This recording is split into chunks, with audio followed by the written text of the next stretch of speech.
ବିରି, ୟା ନାଁ ହେଉଛି କଖାରୁ ବଡ଼ି।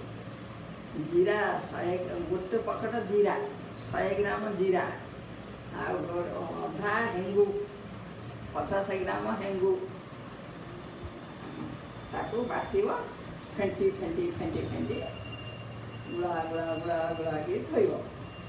ଗୁଳା ଗୁଳା ଗୁଳା ଥୋଇବ, ତାକୁ ଖରାରେ ଶୁଖେଇବ। 2 ଦିନ ଶୁଖିଲେ ସିଏ ପାଗ ହେବ। ୟା ନାଁ ହେଉଛି କଖାରୁ ବଡ଼ି। ବୁଢ଼ୀ ମରିଗଲା ବଡ଼ି ମିଳିବ ନାହିଁ।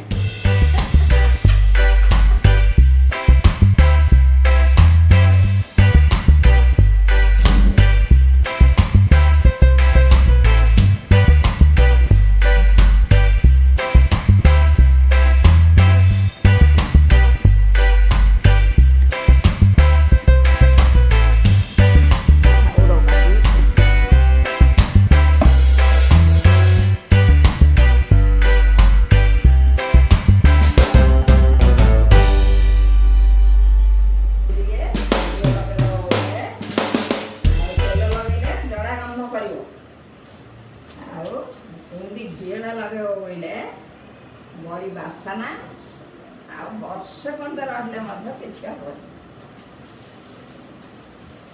ଆଉ ତେଲ ବଳେଇବ ବୋଇଲେ ଗନ୍ଧ, ଜଡ଼ା ଗନ୍ଧ।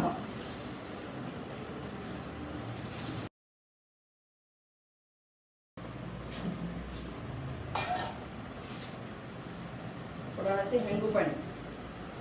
ହେଙ୍ଗୁ ପାଣିରେ ହାତ ବୁଡ଼େଇ ବୁଡ଼େଇ ଏମିତି ବଡ଼ି ପକେଇଲେ ବଡ଼ିଟା ବାସନା ହେବ, ହାଲକା ହେବ।